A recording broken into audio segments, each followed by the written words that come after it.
boom, boom, boom. Why have you not gotten a copy of Born for Meaning? And put it in focus for you. There it is. Take this off right here. Put it back on. I don't know what to do anymore. Rumble. Hey, listen, they give us that hour in the morning. They haven't gotten us in the editor's picks for this show, though. Welcome to the program. It's the Chad Prather Show. Believe it or not, we have this thing now called Internet. It's amazing what a little bit of technology will do for you. I want to jump over here in the chat and see you guys. Are y'all with me? Ah, there you are. I love you guys with the dancing bananas. Thanks for joining us this morning before the noise. 13,000 people watching live. I want you to let that sink in. I'm letting it sink in right now because I'm saying it out loud for the first time. 13,000 people watching this morning on Before the Noise. And some people sent me a message and they said, well, we know you get compensated for doing that, but we want to let you know. No, I don't. I don't get compensated for doing that. I'm working on some ad partners for Before the Noise, but they're not there yet. It's a labor of love, man, and I love doing it. Let me tell you my story. Let me tell you, Fats, man, let me tell you my story, man. What movie is that from? That's Weird Science. Y'all's crazy, but insane for this crazy little 8th grade. Never mind. All right. Crazy, insane, crazy. Last week I didn't have the internet. It was wild, man. I was trying to do these shows. I was doing the best that I could. It was almost like we didn't even have a show last week as far as I was concerned because I wasn't the one doing it. And I got to say, thank you to David Medina, our producer, and to Party Foul Steve for filling in the way they did. They did a phenomenal job. It was a lot of fun. I love those types of shows where a lot of it's kind of off the cuff and everybody just kind of gets to hang out together. Those are fun to me because you never know what's going to happen. I mean, then on Thursday's episode, I even had a dead field mouse that, it was just, you never know what's going to happen around here. So I'm thankful that you guys hung out with us and had some fun. And, yeah. Linda wants to talk about my V-neck girl shirt. I like V-neck shirts, actually. Look at that. Smooth. It's svelte. You can get it at patriotcrew.co. And I think there's a promo code like Chad10 you can use if you want to go in and get Patriot Crew. That's the only T-shirts really I have anymore is Patriot Crew. But, yeah, I agree. David and PFS, they did a phenomenal job. I want to get into today some of what's happening up in Portland because a lot of those Antifa terrorists are being rolled up. Tell you what happened at my show Friday and Saturday. I'll give you the details, the down and dirty on what happened when that guy got fired. And because a lot of people, I got a lot of hate for that. Lots of hate, but I get a lot of hate for breathing. And it's okay. It's okay. But I'll tell you why we did what we did. And I'll explain a couple of things. And because I didn't get the guy fired, he got himself fired. But we'll talk about that. And, of course, I want to talk to you a little bit today about maybe some toxic people. Because, man, there's a lot of them out there. How to figure out the people to weed out of your life. I just think you got to make your circle small in these days. So, it's raining right now. It's been raining all morning here at the little cabin in the woods. I should post a picture of the little cabin in the woods. I should put it on my Instagram story. Maybe I'll do that this afternoon. A little build out, a little log cabin. It's a good time. And but let me tell you something. I was watching the news. I really was trying to not watch the news this week. But you can't avoid some of it. And I was intrigued by some of this. Like, I'm just kind of sick of this Portland protest stuff that's going on with the Antifa guys. And it's not going to go away. Because one of the things I discovered through my experience there at the Dallas Comedy Club this weekend with the guy that, and I'll tell you that story in a little while, the guy that got fired, they just think they can pop off at the mouth with no consequences. And as long as there's no consequences, they will keep popping off at the mouth. Like, that's the deal. People keep getting their hands slapped. And that's why these politicians and bureaucrats and all these big wigs out there, these elitists, the grand cabal, the string pullers out there, there's never any consequences for them, so they can do anything they want to do. But the thing that fascinates me about the modern day, revolutionary that's out there hiding behind the keyboard, these basement-dwelling protesters that think they're warriors because they can type in all caps and throw hashtags like they're hand grenades, that's not activism. It's digital cosplay for people allergic to sunlight and accountability is what it is. You know, you want to get out there and shout and say you stand for justice, and yet you're sitting on a beanbag chair surrounded by empty energy drink cans from, and then last night's Hot Pocket wrappers. And they think they're changing the world because they can post a meme with Che Guevara's face on it and not realize that the guy they idolize would have had them in a labor camp by sunrise. These people are not protesting for truth. They're protesting for attention. That's the big thing. Most of the people, and David has revealed this many, many times in his street interviews, they don't know what they're protesting for. They don't even know what they're talking about. And then you add over on the other side, these are my words, nobody else's. I'll be held accountable for these. But then you have these right-wing or conservative influencers or independent journalists, whatever they call themselves. They want to go insert themselves in a situation, and then when something breaks out in L.A., they're going to get on a plane and they're going to go down there. Then when something breaks out in Chicago, they're going to go there. And then when something happens in Washington, D.C., I have no idea how these people crisscross the country as fast as they do. They just show up when there's another protest or there's another headline. They just pop all over. But they don't. These right-wing guys, the conservative folks that you know of, they're basically homeless because they're just always to the next story. And so what I'm saying is they don't have really a vested interest in the outcome of what happens in Portland. I'm not saying they don't care. I'm just saying they don't have a vested interest because they're not living there. So when they leave, you still have the left-wing progressive Riri activists that are there, and that uprising is going to continue because they've not been held accountable for any of their stupidity. Point is, we've lived for too long in a society where everybody's got a fat mouth and nobody gets punched in it. And I'm not advocating for violence. I'm just mean euphemistically punched in the mouth. Some people need to be put in their place. Because they're not protesting for truth, they're protesting for attention. They don't want freedom, they want followers. And that goes to both sides. They're not fighting the system, they are the freaking system. Now, these keyboard warriors that are out there, soft, loud, addicted to outrage, every single post is a virtue signaling resume for the Church of the Perpetual Victimhood. It's actually my new phrase, the Church of Perpetual Victimhood. And they want to, scream oppression from a $1,200 phone that was made in a country where real oppression is a 12-hour work shift in a factory with no air conditioning. They call everybody else privileged while being brave enough to say something, they say everything but not brave enough to say it face to face. Like I got these dudes, in Canada that love to troll me and they want to tell me all these things about me. They want to kind of, you're this, that, and you would never say that to my face. You would never say that in a place where there was a real accountability. And so we have this place where people would rather block you than debate you, cancel you before they understand you, and cry fascism while acting like a digital dictator with a delete button. And they think that the word protest, or even protesting itself, means holding up a cardboard sign that says something stupid that they don't even know, while they're holding a latte from the very corporation they're claiming is evil. So these people, they don't want peace. They want power without responsibility. They want to overthrow the systems they don't even understand because TikTok told them to. And they don't read history. They rewrite it in 280 characters and call that enlightenment. Now, meanwhile, you got men and women out there that are working their ass off and they're raising their kids and they're building businesses and they're defending this country. They don't have time to virtue signal. They don't have time to protest because they're too busy producing. Because freedom isn't protected by the hashtags, right? Or the trending whatever. It's protected by hard work, sacrifice, and backbone. That's three things that you don't grow in mom's basement. So all of you keyboard crusaders out there, listen, we take our time, we take our energy, we take our resources, and we get on here to try to build a little community where we can all have a conversation, because I think where speech lives is where freedom grows. And so we try to have a conversation. And a lot of people hate us for just trying to have a conversation. That's why I love seeing you guys there in the chat and get into the conversation with you guys. Because that's what it's all about. Being able to have a free opportunity to converse and disagree and debate and dialogue. And to have a little fun along the way.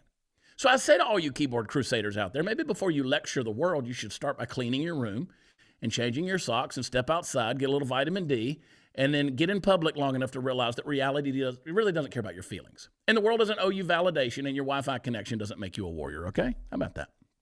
You with me? Let me see some of those dancing Trumps. Some of those dancing Trumps. All right, who we got today? We got American Finance. American Finance. I don't know if you guys are interested in this or not, but you guys could actually save on average $800 a month with American Financing. Call them on the phone, 888-961-4143. You can go to americanfinancing.net/Chad. What if you could delay your next 2 mortgage payments? That'd be pretty cool, wouldn't it? You could put those 2 payments in your pocket and finally get a little breathing room as possible with American Financing. And so if you're stretched by your expenses and you're putting everything on a credit card and you just don't think there's a way out, American Financing can show you how to use your home's equity to not only pay off that debt, but you can get a little breathing room as well. So if you need to call them, and I encourage you to do that, American Financing, give them a shout, and they can help you make these payments because they're salary-based mortgage consultants, which means they're not working on commission. They're not trying to upsell you anything, and they're helping homeowners just like you and me restructure their loans and consolidate debt without any of the upfront fees. And so, as I said, the customers are saving about $800 a month. That's like a $10,000 raise every year. So it's pretty fast, it's simple, and save your budget this summer. So call them before it's too late. 888-961-4143. And that's americanfinancing.net. Pay attention, it's .net/Chad. But that is my special number. That is my unique number, 888-961-4143. And you can visit them at americanfinancing.net/Chad. And I have to tell you that this is NMLS 182334, NMLSconsumeraccess.org. Check them out. Man, Party Foul. Yeah, Party Foul misses the fun sometimes, man, because he's out there messing with the deer in the field, out there looking at stuff on his deer cameras, feeding the deer, giving them some corn so he can go out there and shoot Bambi in a couple of weeks. God bless him. Growing some big deer out there, too. I've seen some of the trail cams. Let's see what he's got to say about it, everybody. Party Foul Steve, welcome to the program, my sir. You're not supposed to tell everybody that I have big deer out there because then people want to come hunting and nobody's coming out there. Nope. Nobody can find. They can't find it. I can barely find it. Every time you go out there, you tear up a truck. Yeah, I'm not going to. I'm not taking the Jeep back out there. I think I'm going to get it out of this. I took it down to Barsh Automotive right here in Conroe, Texas. Welcome to the Bar Studios this morning. Anyway, I took it to them, and I was like, I give up. I can't do it. And dude, you know how hard it is for me to give up on something like that and say I can't fix it. That's so funny. They Barsh Automotive, my buddy Buster Barsh, you mentioned them. Barsh Automotive, they not only have a shop there in Conroe, but they do towing, and he saved my butt a few times, honestly. Because you're dealing with the brakes on your Jeep. One day I came in from a road trip in my truck, and I pulled in my driveway, and the truck wouldn't stop. My foot just went straight to the floor, and just you know what I mean? That's a bad feeling. Yeah. And you're like, uh-oh, we're headed into the house. Yeah, and, I do all the work. I do all the work myself. So, well, let's be honest, Steve. You did all the work until you got to a point where you didn't know anymore. Yeah, I didn't know anymore, and I kind of suspect, but it's one of those things. I can go change parts. I'm a parts changer. That's Marine Corps taught me how to change parts, not how to diagnose stuff. Right. So right. It's like they just say, all right, hey, just change parts. That's why the government, you talk about waste, fraud, and abuse. They just change out stuff until, okay, one of the things we did fixed it. Yeah, and one of the things we did. Yeah, that's kind of where I was at. And I was like, all right, I give up. The real genius and the real profitable part of genius is knowing what to do. Like the old story about the guy who charged $10,000 to replace a screw. And they're like, well, how did you justify that? And he's like, well, the screw was 50 cents. The rest of it was knowing where the screw went, and knowing what the screw was. So that's true. And so, I think we kind of live life that way, not really knowing what to screw. Yeah, that's I try to fix all my own problems. That's my problem. I learned a long time ago, and I have tried to get you to do the same way, is get some help. Like, I'm the world's worst. I've historically been the world's worst delegator. I just take care of it myself. Yeah. I still struggle with that. Now, it costs a little bit of money to help get the help sometimes. But, man, it costs a lot of money to keep breaking it yourself, too. Yeah, free advertisement for Barsh Auto Services. I love Barsh. If you're in Montgomery County, if you're down in the Houston area, use Barsh. And that's a free deal. Talk to them over there. Who knows? Maybe they'll help Party Foul Steve out a little bit on that break deal he's got going on. Venmo at Party Foul Steve. I'm gonna need a lot of help. Yeah, it's like Linda talking about that clutch cable break on the way to a Weird Al concert. That's a lot of information, Linda. Steve tore the clutch out of one of our Jeeps doing a Granger Smith video. Yeah, that was like $7,000. That was a $7,000 snafu there. Yeah. And people go, I thought you were in that music video. I'm in that music video just real quick a couple of times because we spent the whole day trying to figure out a flatbed truck to drive out to the middle of Georgetown, Texas to come grab that Jeep. Yeah. But yeah, so how's the deer land looking? You don't want to talk about that, but you sent me some pretty fat babies last night. Oh, it's sweet. It is. Y'all want to see? Sweet. It's beautiful, beautiful stuff. So last week I was up in Wisconsin. Shout out to Chasing Dreams. Whitetails up there in Wisconsin. I go every October, and I shot this animal. So beautiful. This is what they call a skip buck right here. Let me see if I can get it back here in focus. That's a skip buck. That is a cross between a muley and a whitetail. Isn't that gorgeous? How do they do that? They make them? They force them to do it, or no? They'll do it. They do it at gunpoint, or they artificially inseminate them, or they'll just do it. They'll just do it. That's weird. They'll just do it, man. That's weird. Yeah, it's like the Muslims of the animal kingdom. Just do so, it. How big a ranch is this? Like high fence, big game ranch? I don't tell. It's okay. You can say it. I don't tell. Yeah. I don't tell. No, they got a big ranch up there. They've had it for years. Been in their family for a long, long time, and they're really good conservationists up there. Up there in Danbury, Wisconsin, anybody can go up there if they want to. The Danbury's in the middle of nowhere. It's the middle of nowhere, and that's why the deer are so dadgum big. For the longest time, that was the biggest deer on record in the country. Came out of Danbury, Wisconsin. So they've got some naturally really big deer up in that area. But, they've got some pretty cool stuff up there. I have a daughter that lives in Wisconsin. Yeah. Other side of the state, though. Complete opposite side of the state. Well, I will tell you, when you go up there, there's places you can go where you go into the high fence stuff, and a lot of people are against that because you're like, when you go up there, you're still going to hunt, right? You're still going to hunt, and I'm not into feeding something out of your hand and then killing it. I don't do that. I've never done that. I'm not into it. Yeah, you got to at least get out of the buggy to fire your firearm.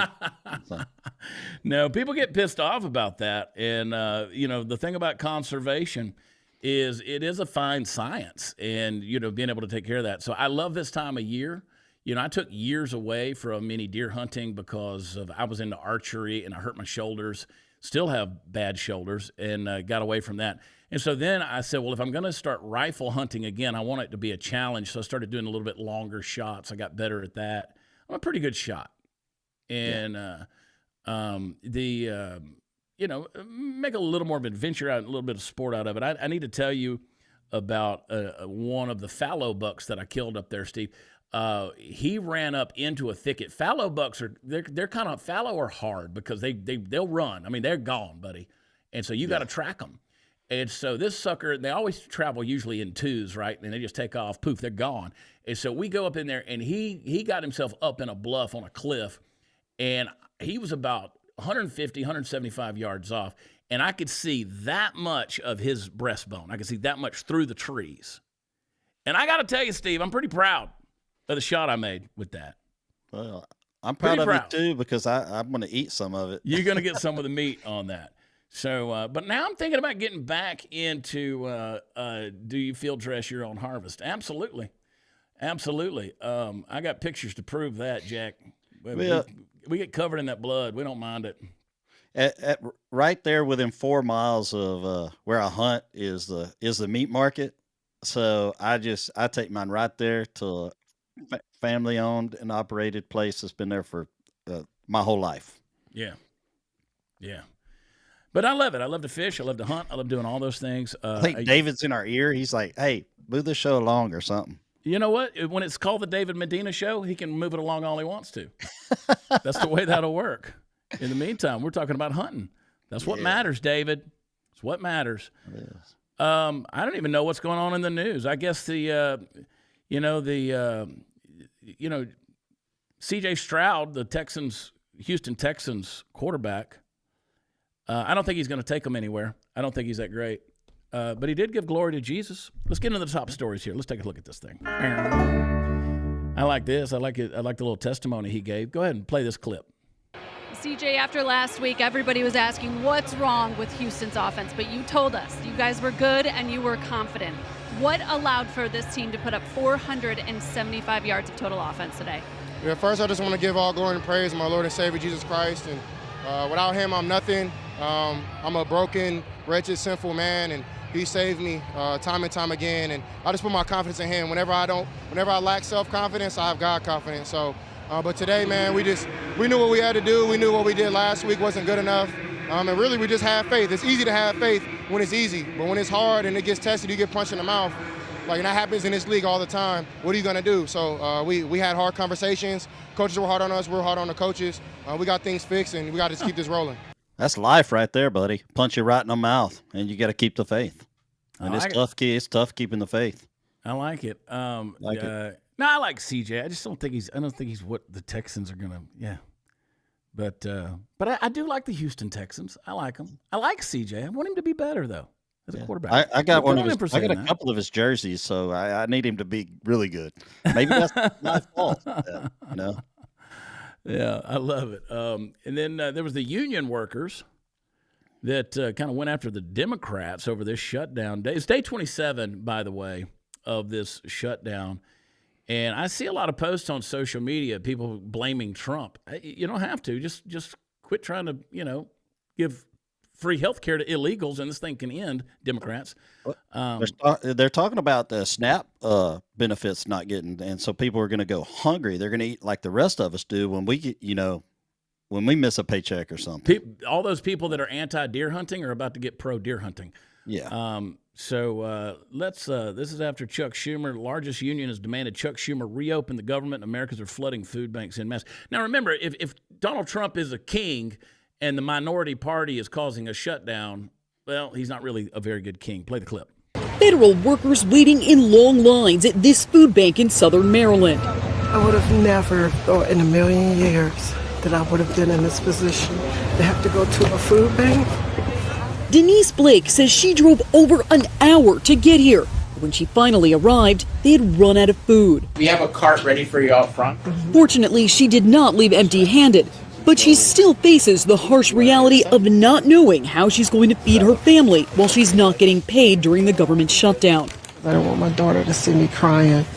Blake's story is like so many others who are waiting to get paid as Congress stalls to pass a new spending plan. I haven't gotten a paycheck this month, so the free groceries is very important, very helpful.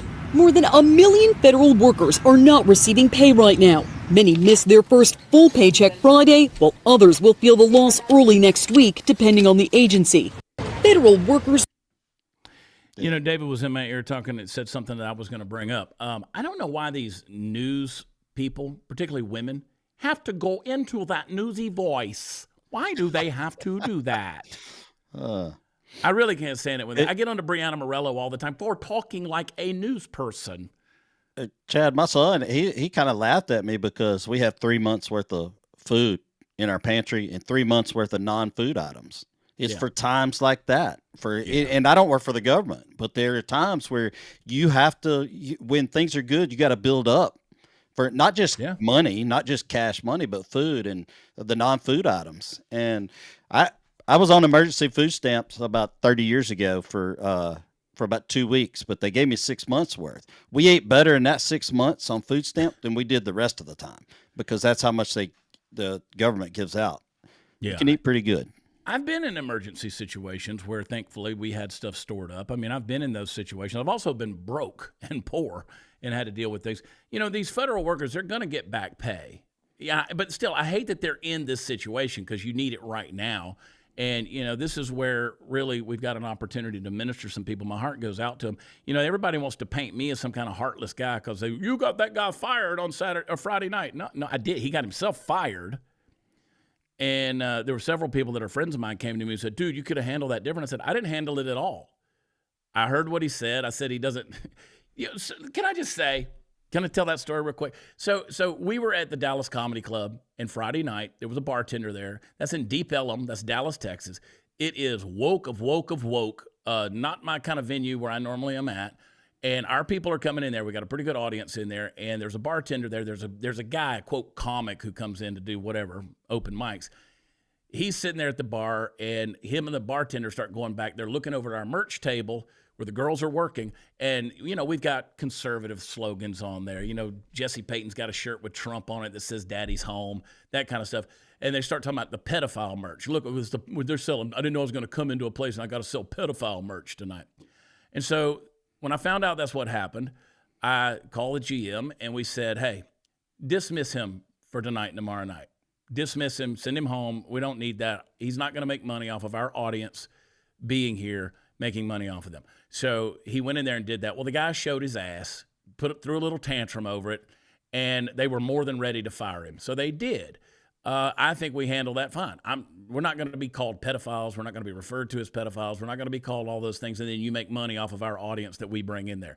Because that night, you worked for me. I mean, that's, again, you wouldn't make any money if it wasn't for me being there, bringing my people in order for you to make money off of them. So, people have gone crazy, just losing their minds. You wanted to get that guy fired. No, actually, I just wanted some accountability. And they said, but you've called people groomers. I have online when people show groomer tendencies, or people say things where they are actually defending stuff that puts kids in dangerous situations. Oh, I'm on lists of having used the word groomer more than most. And the reason, because that's what they pointed to. But I will never walk into that person's place of business, put my finger in their face, and call them that in front of their customers. That's a huge difference. Saying something about a public discourse online descriptively is one deal. Going into a place of business where you are employed and pointing to the customer and telling them that's a whole other deal. So for that, there should be some consequences like that, right? Yeah, and if you wanted him fired, so be it. Yeah, and he was wrong.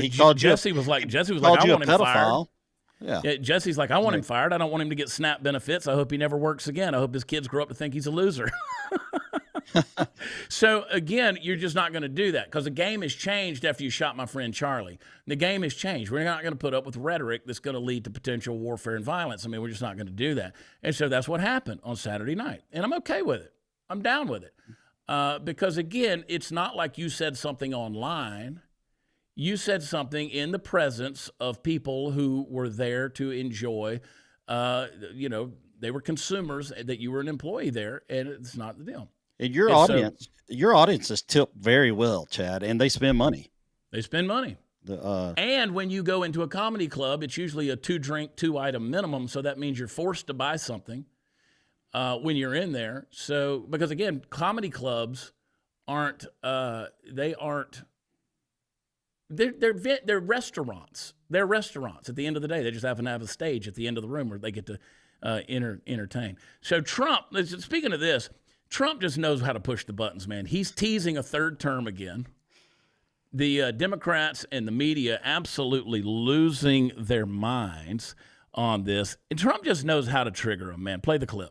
Well, we have great people. Well, I don't have to get into that, but we have one of them standing right here. We have J.D., obviously. The vice president is great. I think Marco's great. I think, I'm not sure if anybody would run against us. I think if they ever formed a group, it would be unstoppable. I really do. I believe that. I would love to do it. I have my best numbers ever. It's very terrible. I have my best numbers. If you read it, am I not ruling it out? I mean, you'll have to tell me. All I can tell you is that we have a great group of people, which they don't. They have Jasmine Crockett, a low IQ person. They have AOC's low IQ. You give her an IQ test. Have her pass like the exams that I decided to take when I was at Walter Reed. Those are very hard. They're really aptitude tests, I guess, in a certain way, but they're cognitive tests. Let AOC go against Trump. Let Jasmine go against Trump. I don't think Jasmine. The first couple of questions are easy: a tiger, an elephant, a giraffe. When you get up to about 5 or 6, and then when you get up to 10 and 20 and 25, they couldn't come close to answering any of those questions. The most entertaining part of all of that is when I watch people like Rubio or JD in the back, just their facial expressions. It's so funny when he does it. Yeah, they it's all they can do to keep from just cracking up because they know he's just, he's dangling that little bit of carrot out there about. But these people are so stupid. They're so filled with outrage. Again, the perpetual victimhood society. They think he's being serious. He's a dictator. He's tearing down the East Wing of the White House. Yeah. They don't even know what was in the East Wing until they just got told there was a theater in there. But man, I'll tell you, Trump is just doing the job, man. He doesn't do everything, doesn't say everything that I like. That's fine. I mean, we're not supposed to. But I just love the fact that we got these guys on the bench that are solid, right? You got JD, you got Marco. There's some others. Yeah, that can be very solid. Phenomenal with dealing with foreign affairs and stuff like that for Marco, for sure. Yeah. And we need that because we got the world burning down, dude. We got all these crazy people out there, like I said in the opening monologue, which I thought was quite eloquent. But like you got Antifa out there, which, by the way, Jimmy Kimmel wants you to know that's not a real organization, but that not real organization is doxing ICE agents out in Portland. I mean, this is actually happening. Take a look at this. This is David Medina. This is what the media won't show you. You're right, David. Bring in the troops. Play the clip, buddy. All right, ladies and gentlemen. So in this bag right here are about 15 to 20 flyers that me and my team recovered from Portland. And I can't show you the front of this because it has ICE agents' name, face, pictures, and address of where they live. And then on the bottom it says, no peace for ICE, chinga la migra. This is why the federal troops are coming in. This is why the National Guard is coming in. This is what they won't tell you on the media. ICE agents are being doxxed left and right in Portland. Their families are being threatened. Has their address right on here. Like I said, we can't show you this. But ladies and gentlemen, this is appalling. And this is the kind of rhetoric and violence and crap that our ICE agents and our federal agents have to deal with. This is just crazy that this is America 2025 and our federal law enforcement agents are being personally doxxed. Address where they and their family live. Look how handsome he is. Oh, you changed it. Look how good looking of a man that is right there. Look at him. That's a good looking fella. That's a good looking fella right there. I mean, I don't do gay AI videos, but if I did. He's off the market, ladies. He's off the market. He's got a significant other that's been diving into his DMs, if you know what I'm talking about. They got a good Lord-loving, Jesus-centered relationship over there. Had somebody get mad at me. They said, you guys joke about the gays too much. Jesus loves them too. I know, but they're still fun to talk about. That's what boys do. That's what we do. That's what men do. We call each other gay. And it's fun. I mean, and that's like the nicest thing we call each other. I know. That's one of the nicest things you can be called. Yeah. But David, I got to give it a little shout out. His daughter turned milestone. He probably doesn't want me doing this, but milestone. Yesterday was her birthday, 18 years old. So happy birthday to her. And David's a good dad. Middle finger and walk out. Yeah, David's a good dad. He's a single dad. He does the deal, man. And he ain't old enough to have an 18-year-old daughter, but he does. That's a whole other story. So he was away on youth camp. but look at what David did, man. David went face to face with him. And I love there's a fake watch chat account that must be over on Facebook. David goes face to face with Portland Antifa. I laughed so hard at David's the other day, dude, when they were spray painting the building and David chased them down and grabbed them. It's so funny. He said, this is what real hatred looks like, the same hatred Portland and Oregon Democrat politicians allow to run the streets, hold people hostage. These radicals, the life you're living is lying to you. There's a better, freer, and more joyful path. My DMs are open if you're ready to leave the hate behind. I shouted you out, David, this morning on Before the Noise. I said, because David does a phenomenal job of showing people Jesus while confronting them with the truth. And he does. He gets to the real person besides just the debate and the dialogue. Play the clip. You guys even care about the police at all? Until you're into your pro-tuition until like somebody you like fucks around and I think you should own a gun just like I should. Mini guns. Yeah, and I love that. Threaten me with the guns, really? Tough guy? Threat. I'm just saying. Why do you say that though? Why do you threaten like that? Come on, dude. Do you feel threatened? No, so not at all, dude. Not at all. Yeah, I'm proud of my Second Amendment. And I love that, and you should be. And I think that you. NRA donor, actually, personally. No, you're not. No, you're not. Shut That's that's cap if I've ever heard it. But hey, doesn't it make you feel better that I think you should own guns too? No. Just don't kill anybody. I mean, but you just said For? to protect yourself. Yeah, so don't From tyranny. Yeah, so how are you going How do you shoot tyranny? You're going to shoot somebody. Yeah, let's shoot tyranny. Do you guys know why the Second Amendment was created in the first place? Probably some racist shit. You talk in generalities, but you really do you have anything behind what you're saying? America was founded on racism, like all the other shit here. So yeah. Okay, so show me a country in the whole world that wasn't founded on slavery. Does that make it okay that this one is? Did you know Mexico was founded on slavery? Are you in Mexico? All countries. But do you protest Mexico? Sure. Yeah, death to all states. Death to Mexico. Death to the United States. Death to every state. Okay, so we agree slavery is wrong. So I don't disagree with you there. Okay. But why do you hate the country today? Okay. It's not. There's no slavery in the country today. Again, please do something cool. Nobody killed cops. Chill. This is really boring, and like your I'm having a good whole time. grifting shtick. Boring and lame. I didn't even know I was gonna run into you guys. Kick in the Capitol door again. That was cool. Like I should be your hero. I should go do that again. I should be your hero if you're gonna throw J6 at me. I should be your hero because that's what you guys do. This is the most basic rhetoric I've ever heard. I actually think you're a fucking idiot. I actually think we both agree on 2A. I love that. Oh, I love that. So what's your guys' message? Like, what do you guys want to do? Go fuck yourself. You guys are funny. I'll give you that. Thank you. I'll give you that. But seriously, what's your goal? Just to destroy Portland? Do you want to? Yeah, that's part of it. But okay, then you want to rebuild it. But what do you want to rebuild? We just want to blow it. You just want to blow it up? I just want to blow everything up. I want it to Write be like all a big. I also want to kill everybody too. All the white people should die. Aren't you white? Nope. I can't see you because you have a mask on. That's the point. I think there's more to you than that. I do. I don't. I do. I'm just a black person. I'm just black. I'm just brown. Right now. Yeah. But I think there's more to you than that. I honestly do. What do you guys want? I want all white people to die. What? Why? Why are you like that? Don't be like that. That's not a good. Ancestral anger. That's what I want. Okay, but what about? Yeah, come on, guys. Hey, give me a flyer at least. I think you could go get one though, somewhere. Oh, then the mask person wants to talk over here. Come on. All right, guys, have a good time. Okay, be safe. The last phrase there. The last phrase there. This is the rhetoric that's out there. And, again, we laugh about it because nobody's scared of that girl doing that. But they did, it is that kind of rhetoric that energizes the people out there on the message boards who want to go out there and shoot people. You realize, Steve, you know this because you've been with me. It's kind of hard to go out on the road like we do and get on a stage in a dark room and try to be funny in front of an audience and entertain an audience when you never know who's out there.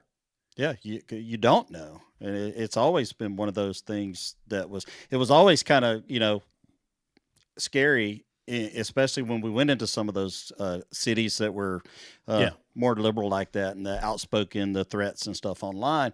And like I say, when the Charlie Kirk thing, it brought it that's true real life right there. Just brought how dangerous it is to get on a stage.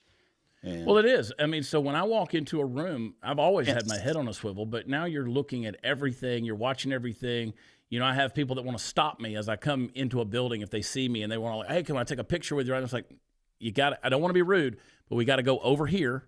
We got to get away from, this area because it gets kind of wild and crazy sometimes. And then you got to get on, And I get called the asshole for trying to run you through a crowd or try to keep people away from you, keep you separated. I'm okay with that. And I will say this: we travel heavy, and I will leave it at that. We travel heavy, and yeah, we do have security, and we don't point out who that is or what that is, but I promise you, it would be a FAFO moment. I mean, you might get me in a rush, but there's going to be some consequences. But you run into at least one obstacle on your way. you will not make it out the door. I could tell you that. So, which again, we don't want any of that. We don't want any violence. We don't need any of that stuff. That's one of the reasons why we said, hey, I want that guy to be relieved of his shift tonight. He can come back to work next weekend, but not tonight. Not tonight. He's got to go because you're just not going to talk like that and then make money off of my people when things are already so inflamed. And I mean, we were literally.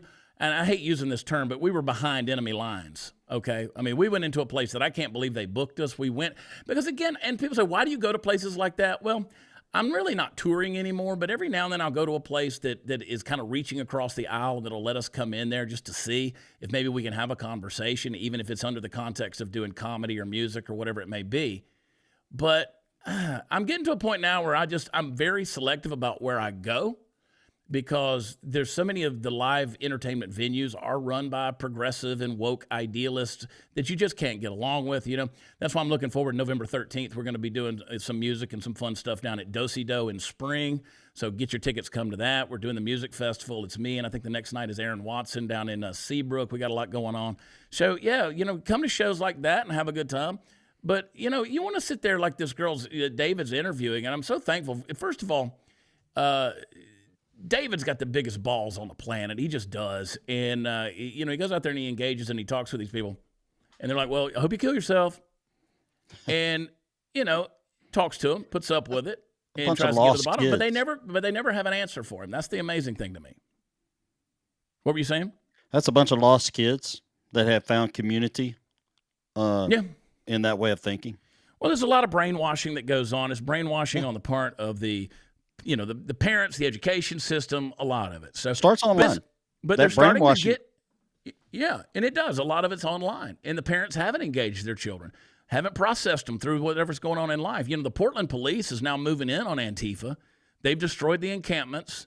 They're announcing arrests. The last paragraph there, the pressure from patriots, all of our reporting and federal action made a difference. I've said it before, we can take this city and state back from these radical left corrupt politicians. And this is why I separate David from what he's doing and what a lot of these people who fly in and do their stuff, because David's got to live there. Like, this is his home. He's got a true vested interest with this. And he says, it almost brought a tear to my eye. Keep pushing Oregon. The tide is turning. Play this clip. Couple days disorderly conduct to the second degree. If somebody goes in the street, they're blocking traffic, that's disorderly conduct second degree. People are going to be going to jail for that. People are going to be arrested. Drinking in public, that's a city code violation. We're seeing someone drinking, that's liquid death. I see it right there. We're going to be trying to... It is moved! It is moved! All right, hey, everybody here, we got a couple more things we're going to work on down the sidewalk.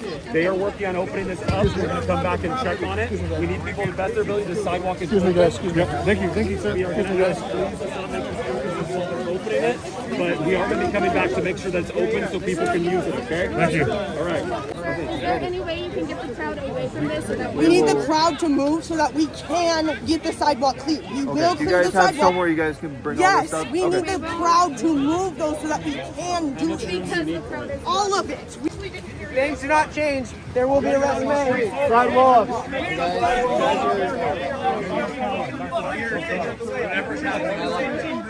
See, we're working on getting the sidewalk open so we can properly get people to walk on the sidewalk. It's a little slow, but we got a couple cops here that are working on it. Hey, did you get a couple cops over there to that side? Sir, I'm sorry you were all here, Can we move, this area you're standing. What I'm saying is this needs to be stopped in a way that's not going to allow them to make proper egress.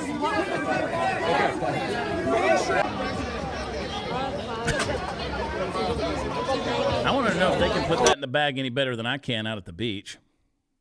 They did better than me folding up that tent, actually.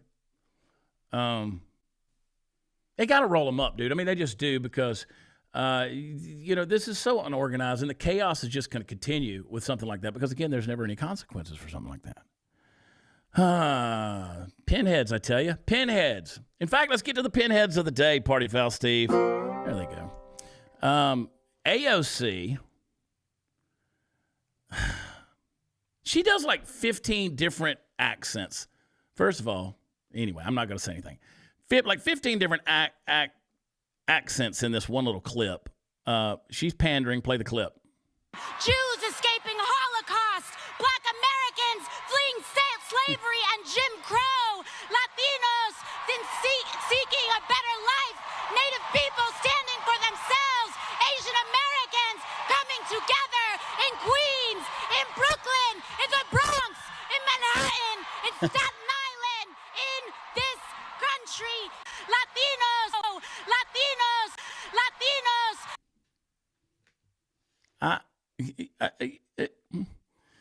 I can't with this person. I mean, it is this whole... So that's a Mamdani rally.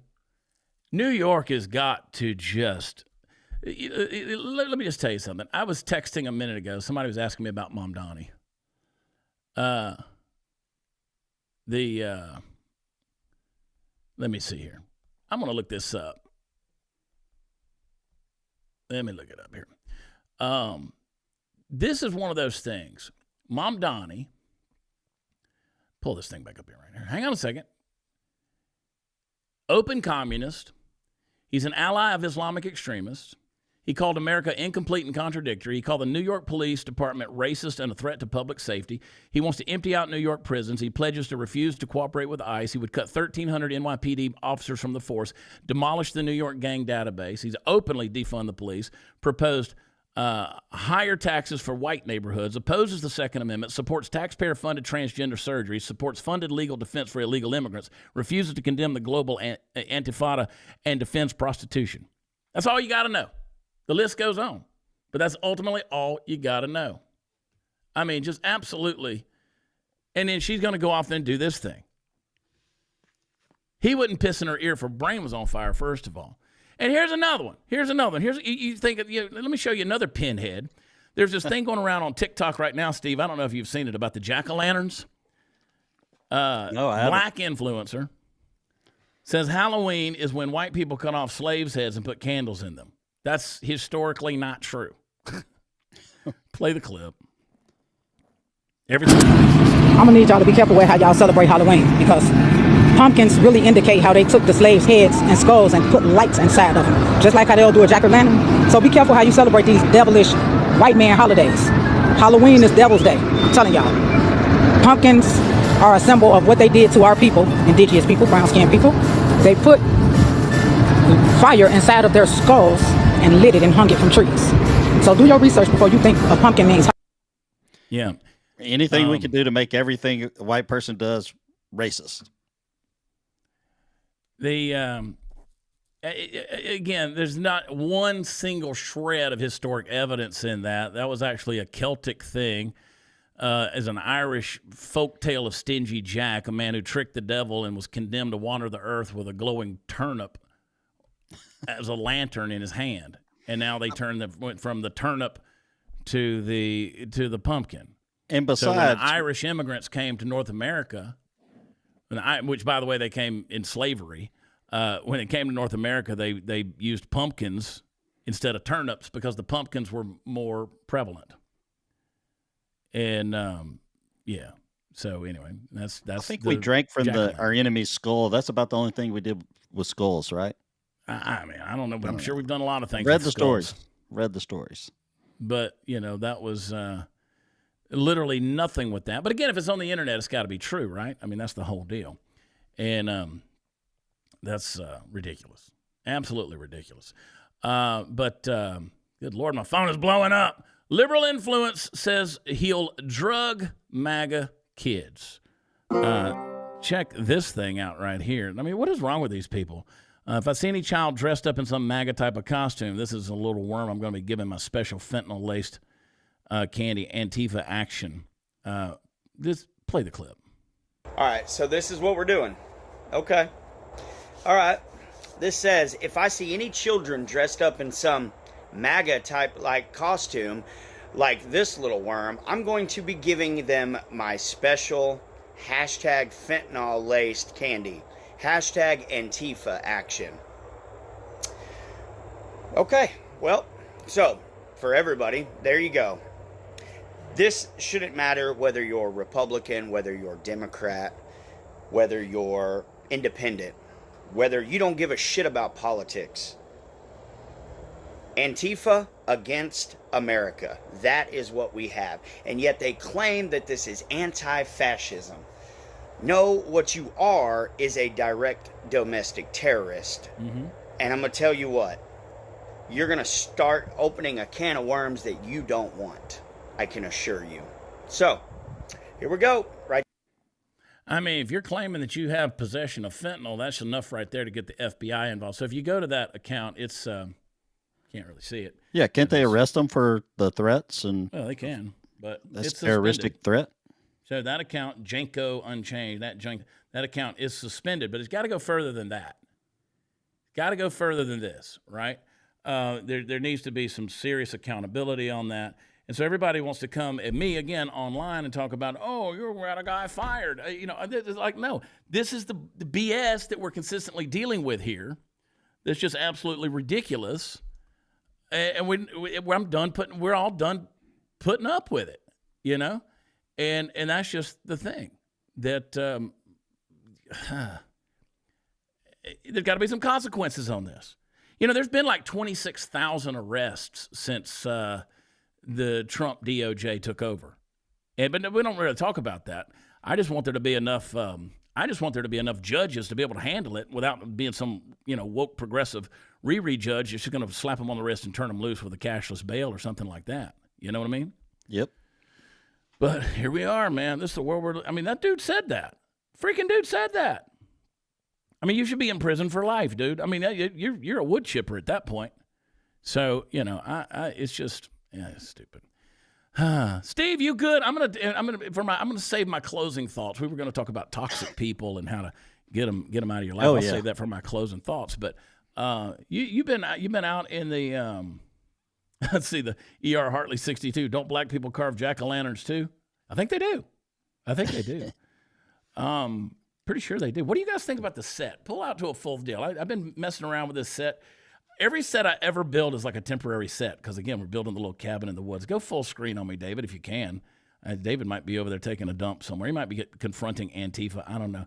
I need some more stuff. I need some more stuff because I zoomed out a little bit. And I think it's great. I think it's nice, minimalist and stuff like that. And, look at me. Look at me. I got some more lights coming. I don't know what I'm doing. I was over at Sarah Gonzalez's house on Saturday, and her husband, Steven, took me into her home studio and was showing me stuff. And I'm like, golly, he's so smart. He makes her look good because she wouldn't look good by herself. And he's Sarah so quiet. She's so loud. Yeah. Steven's not quiet at home. I'll tell you that. He's not quiet at home. He's pretty engaged. It's a loud house. They got kids. Oh, yeah, and I'm sure it is. Yeah. But, they got, anyway, I like it. But again, building the little, you want to see the cabin in the woods? Y'all want to see the cabin in the woods? I'll show you where it's at right now. That's what it's going to look like. Is it in the woods or is it in the hills? It's in the woods. It's sort of in the woods and in the hills. Look at it, little cabin in the woods. I thought about living in a teepee. I thought about just kind of putting a teepee up, my little cabin, my little one room. Going to have an outhouse and everything. I'm putting up your tent tomorrow. I'm going to live in it for a few days. Yeah, you're going to go put the big tent up. I'm putting the big tent up. I'm going to put it all. I say me and Tony and a couple of friends got to help us put that thing together. It's a lot. Yeah, I'm pretty good at putting that thing up, but it needs to be a 2-man job. Yeah, that tent's quite a lot. It's going to be up for a week or two. Did you take my heater and my stove too? I did not, but I was told by Saturday morning it's going to be in the 40s, so I might run back over to your house today. You might want it. Now, be careful with that thing because it'll get hot. It'll run you out of there. Yeah. It gets hot. I might do that. That's probably a good idea. But that thing, I went over there yesterday by myself and tried to move stuff around in your garage. Man, I'm too old. It's too heavy. Well, I got some camping stuff, that's for sure. The stuff. Hey, I got a message from Barsh in Conroe.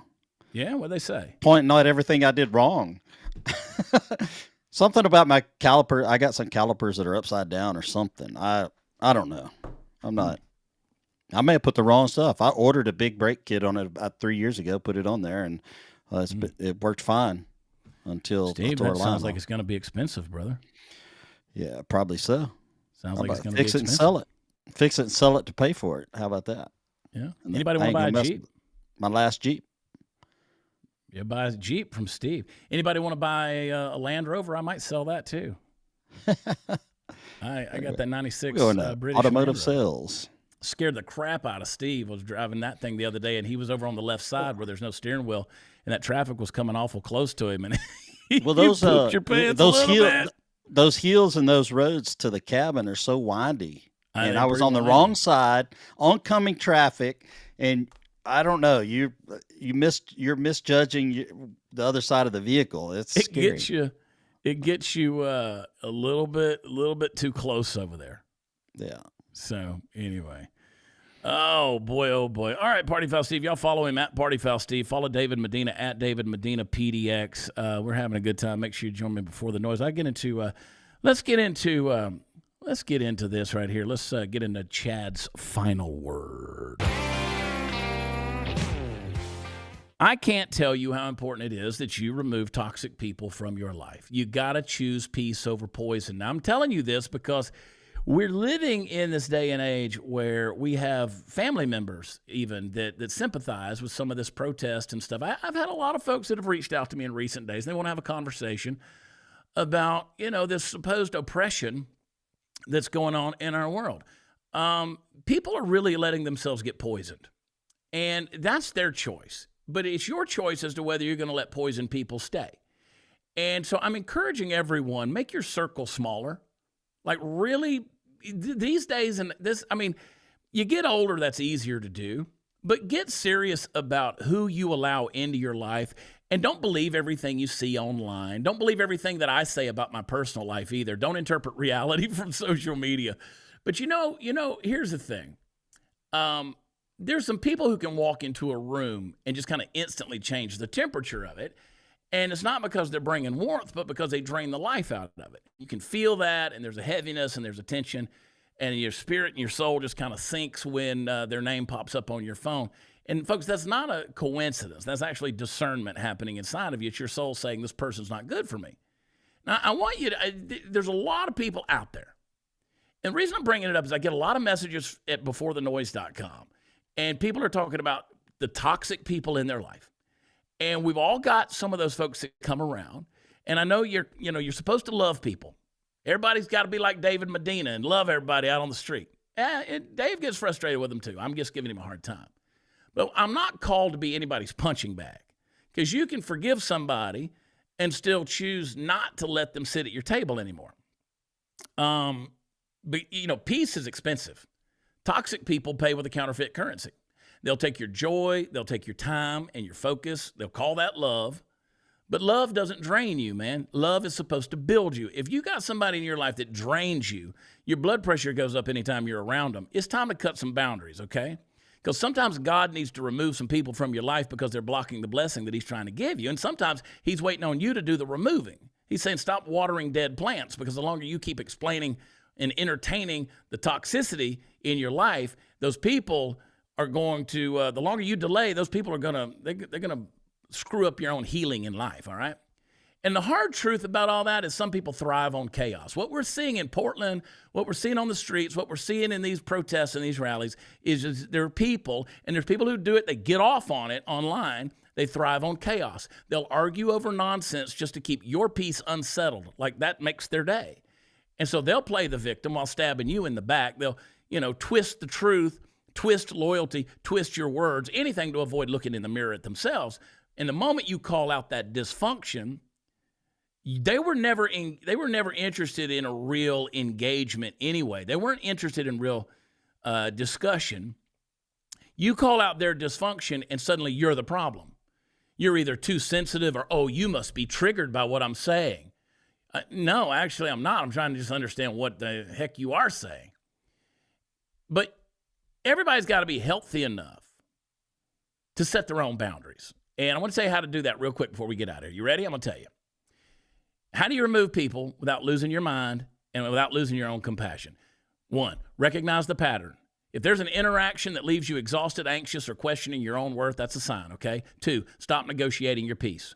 You don't owe anybody constant access to you, especially if they misuse it in the past. Don't give them another chance. 3, set boundaries without guilt. No is a complete sentence. No. No. Say it with me. No. I'm not available for that. That's a full paragraph. You don't need to explain why. Just no. Jesse Payton, my opener for years and years and years, he asks me questions all the time because he wants something. My answer to him a lot of time is no, and I don't explain it. And he's my friend, and he's understood. He actually makes a joke about it now. I just say no.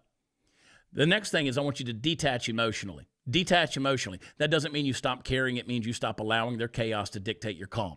All right? And then I would encourage you to pray for them, but walk away. Pray for them, but walk away. Because you can love somebody from a distance. Forgiveness doesn't always mean reconciliation. All right?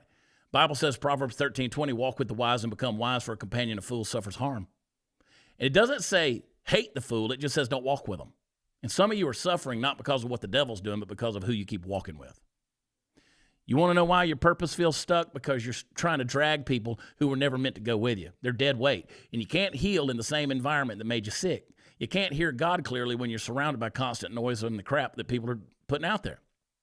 Removing toxic people from your life isn't cruel. It's actually a very mind-clearing thing. It's saying, I love you, but I love my peace more.